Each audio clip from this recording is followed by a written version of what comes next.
The Bakersman Collective presents. The weather is messing up cannabis industry nationwide. The weather itself has been crazy. Like right now, we're burning on the West Coast, freezing in the middle, and then like in the southern portion, hurricanes. So like all types of things are happening across the United States. Northeast too. Yep. Northeast has been hit. Yep. So early September, a cold snap happened in Colorado, which they were not prepared for because it's way too early and may have affected their outdoor crop and like cost them millions. Yeah. There's companies projecting 100% loss. There's hemp companies projecting 100% loss.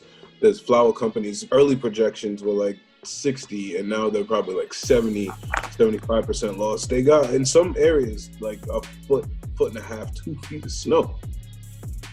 Wow. Earliest cold snap like this, like recorded in like recent history in Colorado.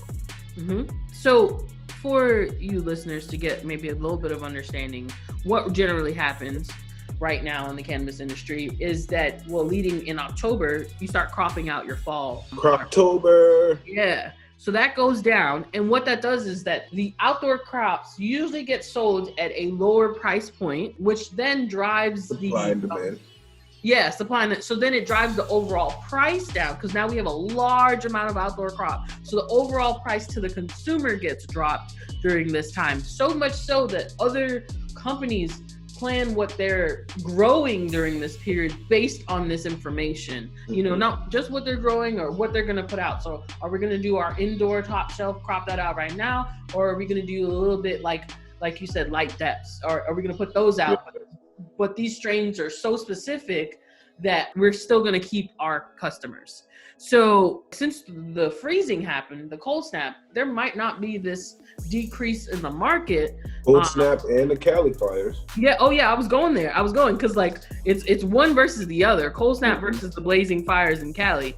So in the Emerald Triangle, if you don't know, well, it's not quite there, but Cali's on fire, and their concern is that the fire was moving westward, which was approaching the Emerald Triangle in Cali. And again, for you listeners that don't know, the Emerald Triangle produces a large it houses a large amount of cannabis farms.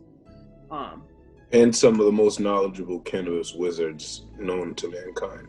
Exactly. That have there's people that have been growing for generations in that area. And they know the plant better than anybody, and their livelihood is in jeopardy.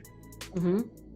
And a lot of people have lost their livelihood, but it's spreading, and they're afraid of the growth and spread of the fire. Yep. And their ability to be able to contain it, and then really, really concerned because if it reaches that region is mostly trees. It's densely populated trees. And for the officials, they're concerned that people who have invested their entire life with this cannabis farm are not going to listen to evacuation stuff because they're going to try to harvest their crop. They're going to try to do save something and therefore put their life at risk. So that's doubling the concern of that state right now. So all of this, seeing I was like, dang, Colorado outdoors at risk, Cali outdoors at risk. What does that mean for outdoor crops this year coming out? And on top of that, what does that mean for the illicit market for places that don't actually have any local growth?